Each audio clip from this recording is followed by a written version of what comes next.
வணக்கம் மாணவர்களே. இந்த வீடியோவில் 7ஆம் வகுப்பு கணிதம் பருவம் 2 அலகு 2 அளவைகள் பயிற்சி 2ல் 4, 5, 6 இந்த 3 கணக்குகளையும் இந்த ஒரே வீடியோவில் பார்க்க போகிறோம். முதல்ல 4வது கணக்கு பாருங்கள். ஒரு வட்ட பூங்காவின் சுற்றளவு 352 மீட்டர் எனில் அந்த பூங்காவின் பரப்பளவு காண்க. என்ன கொடுத்துருக்காங்க? ஒரு வட்ட வடிவ பூங்காவோட சுற்றளவு கொடுத்துருக்காங்க. நம்ம பரப்பளவு கண்டுபிடிக்கணும். நமக்கு பரப்பளவு வேணும்னா நமக்கு ஆரம் வேணும். முதல்ல ஆரத்தை கண்டுபிடிக்கலாமா? இந்த சுற்றளவுலேருந்து நம்ம ஆரத்தை கண்டுபிடிக்க போகிறோம். பாருங்க, வட்ட பூங்காவோட சுற்றளவுக்கு ஃபார்முலா என்ன? 2πr. 2πr இதோட மதிப்பு தான் 352. 2 பெருக்கல் பையோட மதிப்பு என்ன? 22/7. இந்த ஆரம் நம்ம கண்டுபிடிக்க போகிறோம் 352. இப்போ பாருங்க, r = 352 பெருக்கல் 2ன்னா என்ன அர்த்தம்னா 2/1ன்னு அர்த்தம். தலைகீழ இந்த பக்கம் வலது பக்கம் வரும்போது தலைகீழ மாறும் 1/2 பெருக்கல் 22/7 பின்னம் இந்த பக்கம் வரும்போது தலைகீழ மாறும் 7/22. கேன்சல் பண்ணுமா? பாருங்க, ரெண்டாவது பாடு. 2 2. இந்த இடத்துல முதல்ல 3 எடுத்துங்க. 3ல் ஒரே ஒரு 2 இருக்குது. மிச்சம் எத்தனை? 1 இருக்கு இல்லையா? 3ல் ஒரு 2 மிச்சம் 1 எங்கே போகும்? 5க்கு முன்னால். 5க்கு முன்னால் 1 போட்டால் 15. 15ல் 7 2 14. 15ல் 7 2 14. மிச்சம் எத்தனை? 1 இருக்குது. எங்கே போகும்? 2க்கு முன்னால். 2க்கு முன்னால் 1 போட்டால் 12. 12ல் 6 2 12. அதாவது 352 2 கொண்டு வகுத்தா 176. திரும்ப 2 எப்படி கேன்சல் பண்ணலாமா? பாருங்க, 22 இருக்குது. 11 2 22. இங்கே 2 எப்படி பாருங்க என்ன வரும்? 17 இருக்கா? 17ல் 8 2 16. மிச்சம் 1 எங்கே போகும்? 6க்கு முன்னால். 6க்கு முன்னால் 1 போட்டால் 16. 16ல் 8 2 16. அதாவது 176 2 கொண்டு வகுத்தா 88. இப்போ 11 பேர் பாருங்க, 1 11 11, 8 11 88. மிச்சம் என்ன இருக்கு? r = 8 பெருக்கல் 7. அப்போ r = 8 7 56 மீட்டர். நம்ம என்ன கண்டுபிடிச்சிட்டோம்? ஆரம் கண்டுபிடிச்சிட்டோம். நமக்கு என்ன வேணும்? பரப்பளவு வேணும் இல்லையா? வட்ட பூங்காவின் பரப்பளவு. வட்ட பூங்காவின் பரப்பளவு. வட்டத்தோட பரப்பளவுக்கு ஃபார்முலா என்ன? πr². சதுர அலகுகள். சதுர மதிப்புகளை பிரதியிடுங்க. பையோட மதிப்பு 22/7 பெருக்கல் r. r வந்து எவ்வளவு? 56. இந்த அடுக்கு 2 அப்படியே வந்துடும். இப்போ பாருங்க, = 22/7 பெருக்கல் 56. 2 தடவை எழுதணும். 56 பெருக்கல் 56. ஏன்னா அடுக்கு 2 இருக்குது. இதை கேன்சல் பண்ணலாமா? பாருங்க, 1 7 8 7 56. இப்போ மிச்சம் என்ன இருக்குது? 22 இருக்குது, 56 இருக்குது, 8 இருக்குது. இது எல்லாத்தையும் பெருக்கிட்டா நமக்கு தேவையான ஆன்சர் கிடச்சிரும். முதல்ல பாருங்கள், 56 8 கொண்டு பெருக்குவோமா? 56 8 பெருக்க போகிறோம். 8 6 48க்கு 8 மிச்சம் 4. 8 5 40. 4 கூட்டினா 44. 56 8 பெருக்கிட்டோம். இப்போ இதை என்ன செய்யணும்? 22 கொண்டு பெருக்கணும். பெருக்குங்க. 2 16. 16க்கு 6 மிச்சம் 1. இருந்தாங்க 8 8 1 9. இருந்தாங்க 8. திரும்ப 2 கொண்டு போயிருந்தா இதே தான் வரும். என்ன வரும்? 6 9 8 வரும். கூட்டிடுங்க. 6 15க்கு 5 மிச்சம் 1. 1 8 உங்கள்கிட்ட 9. 9 18. 18க்கு 8 மிச்சம் 1. 1 8 9. அப்போது 9856 மீட்டர் ஸ்கொயர். Metre square. இதான் என்னது? அந்த வட்ட பூங்காவோட பரப்பளவு. சரியா? அடுத்தது நம்ம பார்க்க போகிறது 5வது கணக்கு. 5வது கணக்கு பார்க்கலாமா? என்ன கொடுத்துருக்காங்க பாருங்க. 5வது கணக்கு 4.9 மீட்டர் நீளமுள்ள ஒரு கயிற்றால் ஓர் ஆடு கட்டப்பட்டுள்ளது எனில் ஆடு மேயக்கூடிய அதிகபட்ச பகுதியின் பரப்பளவு காண்க. ஒரு கயிறோட நீளம் எவ்வளவு? 4.9 மீட்டர். இதை வச்சு என்ன செய்கிறோம்? ஒரு ஆட்டை கட்டி போட்டிருக்கோம். அப்போ ஆடு எப்படி மேயும்?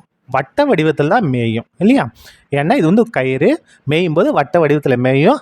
அந்த வட்டத்தோட பரப்பளவு தான் நமக்கு தேவையான பரப்பளவு. பாருங்க, இங்கே வந்து ஆரம் அப்படி என்ன அப்படின்னா கயிற்றோட நீளம். கயிற்றோட நீளம் எவ்வளவு?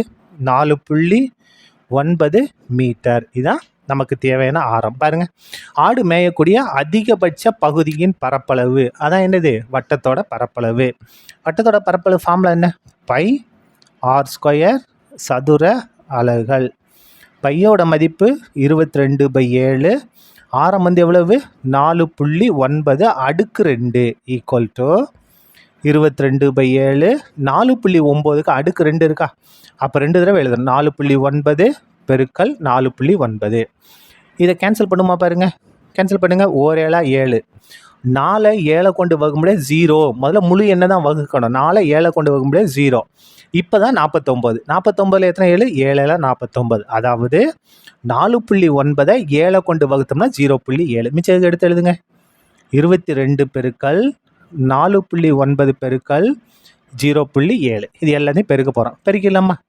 முதல்ல இந்த 49 2 கொண்டு பெருக்குவோம். 22 கொண்டு பெருக்குவோம். 4.9 49 எடுத்துக்கலாம். சரி, 4.9 இருக்கட்டும். 22 கொண்டு பெருக்க போகிறோம். பெருங்க. 9 2 18, 18 8 மிச்சம் 1, 2 8, 8 1 9. திரும்ப 2 கொண்டு போகும்போது 9 2 18, 18 8 மிச்சம் 1, 2 8, 8 9. கூட்டிடுங்க. 8 9 8 17, 17 மிச்சம் 1, 1 1074. இது ரெண்டே பெருக்கிட்டோமா? இதை 0.7னா என்னது? 7 கொண்டே பெருங்க போதும். 0.7 7 கொண்டு நம்ம 7ன்னு எடுத்துக்கிட்டு பெருக்கலாம். பாருங்கள், 8 7 56, 56க்கு 6 மிச்சம் 5. அதுக்கு அடுத்தது 7 7 49, 49 ஒரு 5 54. இங்கே 0 இருக்கா? 0 இருக்குன்னா அந்த 54 அப்படியே போட்டுக்கலாம். பாருங்கள், 1 7 7. இப்போ பாருங்கள் என்ன இருக்குது? 7 5 4 6 இருக்கா? இங்கே புள்ளிக்கு வலது பக்கம் இங்கே ஒரு இலக்கம் இருக்குது, இங்கே ஒரு மொத்தம் 2 இலக்கம் இருக்குது. அப்போது வலது பக்கத்தில் நம்ம 2 இலக்கம் தள்ளி புள்ளி வைக்கணும். அப்போ பாருங்கள் 1 2. அப்போ நமக்கு ஆன்சர் என்ன? 75.46 மீட்டர் ஸ்கொயர். இதான் என்னது? அந்த ஆடு மேயக்கூடிய அதிகபட்ச இடத்தோட பரப்பளவு. சரியா? அடுத்தது 6வது பார்க்கலாமா? பாருங்க, 6வது என்ன கொடுத்துருக்காங்க? கயிற்றால் கட்டப்பட்ட காளை மாடு 2464 மீட்டர் ஸ்கொயர் பரப்பளவுள்ள பகுதியின் புல்லை மேய முடியுமெனில் அந்த கயிற்றின் நீளம் காண்க. பாருங்க, போன கணக்கில் என்ன கொடுத்துருந்தாங்க? கயிற்றோட நீளம் கொடுத்துருந்தாங்க.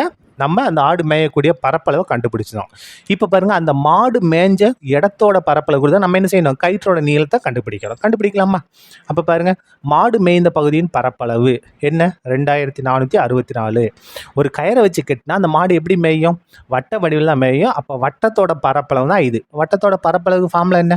பை ஆர் ஸ்கொயர் சதுர அலகு. இதோட மதிப்பு தான் 2464. பையோட மதிப்பு என்ன?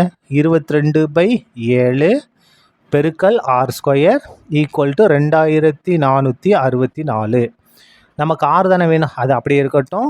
2464 பெருக்கல் 22/7. இந்த பின்னம் வலது பக்கம் வந்தால் தலைகீழ மாறும். 7/22. இப்போ பாருங்கள், R square equal to cancel பண்ணுமா? 2ஆம் ஏற்பாடு 11 2 22. அதேமாதிரி இங்கே 2ஆம் ஏற்பாடு 2ல் 1 2 2, 4ல் 2 2 4, 6ல் 2 6, 4ல் 2 2 4. 2 கொண்டு வகுத்தாச்சு. இப்போ 11 கொண்டே வகுக்கலாம். பாருங்கள், ஒரு 11 11. முதல்ல 12 இருக்கா? 12ல் எத்தனை 11? ஒரே ஒரு 11 தான். மிச்சம் எத்தனை? 1. 12ல் ஒரு 11 மிச்சம் 1 எங்கே போகும்? 3க்கு முன்னால். 3க்கு முன்னால் 1 போட்டால் 13. 13ல் எத்தனை 11? ஒரே ஒரு 11. ஒரே ஒரு 11. மிச்சம் எத்தனை?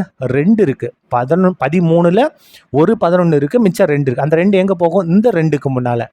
2க்கு முன்னால் 2 போட்டால் 22. 22ல் எத்தனை 11? 2 11 22. அதாவது இந்த 1232 11 கொண்டு வகுத்தா 112. சரியா? மிச்சம் என்ன இருக்குது பாருங்கள், 112 இருக்குது பெருக்கல் 7 இருக்குது. ஆர் ஸ்கொயர் ஈக்குவல் டு இந்த 112 பகாகாரணியை பிரிக்கலாம். பாருங்கள், 112 பகாகாரணி 2 கொண்டு வகுக்க போகிறோம்.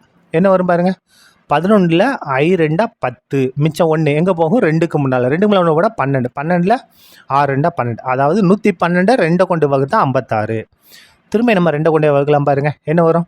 56ல் 28 2 56. அதாவது 56 2 கொண்டு வகுத்தா 28. திரும்ப நம்ம 2 கொண்டே வகுக்கலாம். பாருங்கள், 14 2 28. 28 2 கொண்டு வகுத்தா 14. திரும்ப நம்ம 2 கொண்டே வகுக்கலாம். 7 2 14. இப்போ 7 கொண்டு தான் வகுக்க முடியும். ஒரு 7 7. அப்போது இந்த 112 நம்ம எப்படி எழுதலாம்?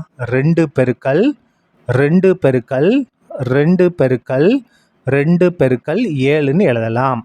இந்த 7 அப்படியே வந்துடும். சரியா? இப்போ பாருங்கள், ஆர் ஸ்கொயர் ஈக்குவல் டு இங்கே 2 இருக்கா, அப்போ 2 பெருக்கல் 2 2 ஸ்கொயர்னு எழுதலாம். இந்த இது பாருங்கள், 2 ஜோடி ஜோடியாக எடுத்துக்கலாம், அதாவது ஜோடி ஜோடியாக எடுக்கணும். இதையும் பெருக்குனா 2 பெருக்கல் 2 2 ஸ்கொயர், 7 பெருக்குனா 7 ஸ்கொயர். இப்போ பாருங்கள், ஆர் ஸ்கொயர் ஈக்குவல் டு எல்லாத்துலையும் அடுக்கு 2 இருக்கா, அப்போ நம்ம ஈஸியாக எழுதலாம் பாருங்கள். 2 பெருக்கல் 7 அடுக்கு 2ன்னு எழுதிக்கலாம். அடுக்கு தனித்தனியாக இருந்துச்சு இல்லையா, பெருக்கல் இருக்கிறதுனால நம்ம அடுக்க ஒன்றா எழுதிக்கலாம். இப்போ பாருங்கள், அடுக்குகள் சமமாக இருக்குது, அப்போ அடிமானம் சமம். தேர்ஃபோர் ஆர் ஈக்குவல் டு 2 பெருக்கல் 7. அப்போ ஆர் ஈக்குவல் டு பெருக்கலாமா, 2 2 4, 4 7 28 மீட்டர். அப்போ கயிற்றோட நீளம் என்ன, 28 மீட்டர். தேர்ஃபோர் கயிற்றின் நீளம் எவ்வளவு, 28 மீட்டர் ஆகும். சரியா, அவ்வளோதான், இந்த கணக்கு முடிந்தது. நன்றி.